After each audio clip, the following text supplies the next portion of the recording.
এই চেলসিকে থামাবে কে? রীতিমতো আকাশে উঠছে ব্লুজরা।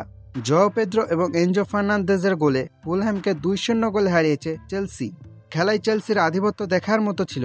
পুরো ম্যাচ দাপটের সাথে খেলেছে এনজো মারেস্কোর শিষ্যরা। প্রথমার্ধে ডেডলক ভাঙতে বেগ পেতে হয় চেলসিকে, কিন্তু বিরতিতে যাওয়ার ঠিক আগ মুহূর্তে গোল করে বসেন ব্রাজিলিয়ান তারকা জোয়াও পেদ্রো। এই ম্যাচেও দুর্দান্ত ছিলেন তিনি। একটি গোলের পাশাপাশি নিয়েছেন 3টি শট। চেলসির হয়ে সব প্রতিযোগিতায় 5টি ম্যাচে শুরুর একাদশে ছিলেন জোয়াও পেদ্রো এবং 5টি ম্যাচে 5টি গোল ও 2টি অ্যাসিস্ট করেন। মোট 7টি গোলে অবদান রাখেন। 2019 সালে ট্যামি আব্রাহামের পর তিনিই প্রথম খেলোয়াড় যিনি চেলসির হয়ে প্রথম 5টি ম্যাচের শুরুতেই 5-এর অধিক গোল করেছেন। বিরতি থেকে ফিরে পেনাল্টি পায় চেলসি এবং সেখান থেকে গোল করে চেলসিকে 2-0 গোলে এগিয়ে দেন আর্জেন্টাইন তারকা এনজো ফার্নান্দেজ।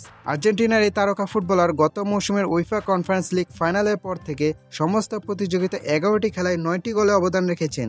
সব মিলিয়ে চেলসির হয়ে দুর্দান্ত একটি বছর পার করছেন এনজো। ম্যাচের মধ্যে চেলসি শট নিয়েছে 12টি, যার মধ্যে অন টার্গেটে ছিল 5টি। 3 ম্যাচে 2 জয় 1 ড্রয়ে 7 পয়েন্ট নিয়ে টেবিলের শীর্ষে অবস্থান করছে ব্লুজরা। এখন দেখার বিষয় প্রিমিয়ার লিগে বিশ্ব চ্যাম্পিয়নদের থামাবে কে?